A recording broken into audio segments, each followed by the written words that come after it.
شیر اور خرگوش۔ ایک گھنے جنگل میں ایک شیر رہا کرتا تھا۔ وہ تمام جنگل کا بادشاہ تھا، لیکن وہ بادشاہ جیسے پیش نہیں آتا تھا۔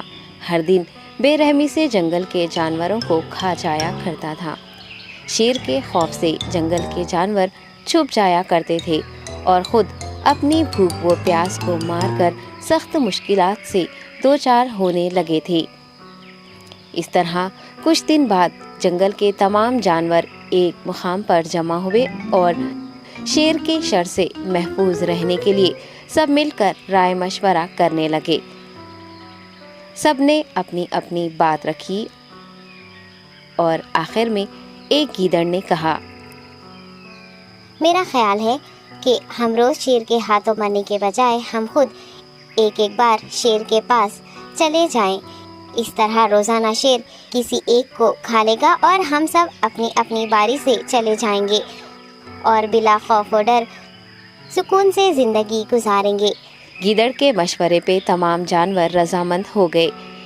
ایک بندر نے کہا، ٹھیک ہے، تمہاری بات بالکل درست ہے۔ موت کا خوف کرنے کے بجائے اپنی باری آنے تک ہم اطمینان و سکون کی زندگی گزار سکیں گے۔ جانوروں کی بات چیت مکمل ہونے کے بعد خود گیدڑ نے شیر کے پاس جا کر یہ ساری بات بتائی۔ گیدڑ کی باتیں سننے کے بعد شیر نے کہا، میں بادشاہ ہوں، اس لیے تم سب کی بات مان رہا ہوں، لیکن ایک بات غور سے سن لو۔ اگر کسی دن مجھے جانور ملنے میں تاخیر ہو جائے تو میں خاموش نہیں بیٹھوں گا اور دوبارہ تم سب پر حملہ کرنا شروع کروں گا۔ شیر نے بڑے غصے سے یہ سب کہا۔ شیر کی باتیں سن کر گیدڑ نے سر ہلاتے ہوئے حامی بھر دی اور وہاں سے چلا گیا۔ اس دن کے بعد ایک ایک جانور بلا ناغہ اپنی اپنی باری کے مطابق شیر کے پاس جانے لگے اور شیر سکون سے اپنے پاس آنے والے جانوروں کو مار کر اپنی بھوک مٹانے لگا۔ یہ معاملہ ایسے ہی چل رہا تھا اور ایک دن شیر کے پاس جانے کی باری ایک خرگوش کی آئی۔ وہ خرگوش بہت ہی ہوشیار تھا۔ اسے شیر کے پاس جانا منظور نہیں تھا اور اس نے اپنے ساتھی جانوروں کو بے رحمی سے مارنے والے شیر کو سبق سکھانے کی ٹھان لی اور ایک اچھی تدبیر نکال کر آہستہ آہستہ شیر کی گفا کے پاس پہنچ گیا۔ تاخیر ہو جانے سے شیر کافی غصے میں تھا اور خرگوش کو دیکھ کر غصے سے کہنے لگا، میں نے تم سب کو پہلے ہی کہہ دیا تھا، دیر ہو جائے تو میں خاموش نہیں بیٹھوں گا۔ تم نے وعدہ خلافی کی ہے، اس لیے میں جنگل جا کر من چاہے جانور کا شکار کر کھا جاؤں گا۔ تب خرگوش نے شیر سے کہا، معاف کر دیجیے بادشاہ سلامت، غلطی ہو گئی اور اس کا ایک واجب سبب ہے۔ اطمینان رکھیے، میں بیان کرتا ہوں، آپ سنیے اور اس کے بعد آپ آرام سے مجھے مار کر کھا لیں۔ شیر نے پھر غصے سے کہا، وہ کیا بات ہے، جلدی بتاؤ۔ خرگوش نے کہا، بادشاہ سلامت، میں آپ کے پاس آ رہا تھا اور راستے میں مجھے ایک شیر مل گیا اور مجھے مارنے کے لیے آگے بڑھنے لگا۔ میں نے آپ کی بہادری کی بات اس شیر کے سامنے رکھی، لیکن وہ شیر آپ کے بارے میں بہت برا بھلا کہنے لگا۔ یہ سن کر میں نے غصے سے کہا، تم ہمارے جنگل کے نہیں ہو، ہمارے بادشاہ کے بارے میں ایسی باتیں مت کہو۔ یہ سن کر وہ شیر مجھ پر حملہ کرنے کے لیے تیار ہو گیا۔ یہ دیکھ کر میں نے کہا، تم مجھے مارو گے تو ہمارے بادشاہ تمہیں ہرگز نہیں بخشیں گے۔ تب اس شیر نے کہا، تمہارا بادشاہ میرا کیا کر لے گا؟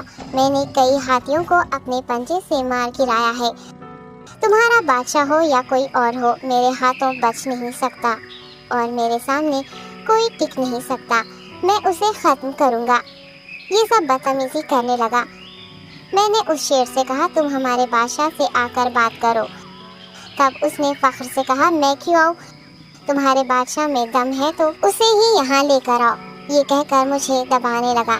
بادشاہ سلامت، اسی لیے آنے میں تاخیر ہو گئی۔ یہ سنتے ہی شیر غصے سے کہنے لگا، چلو ابھی چلتے ہیں، اسے ختم کر دوں گا۔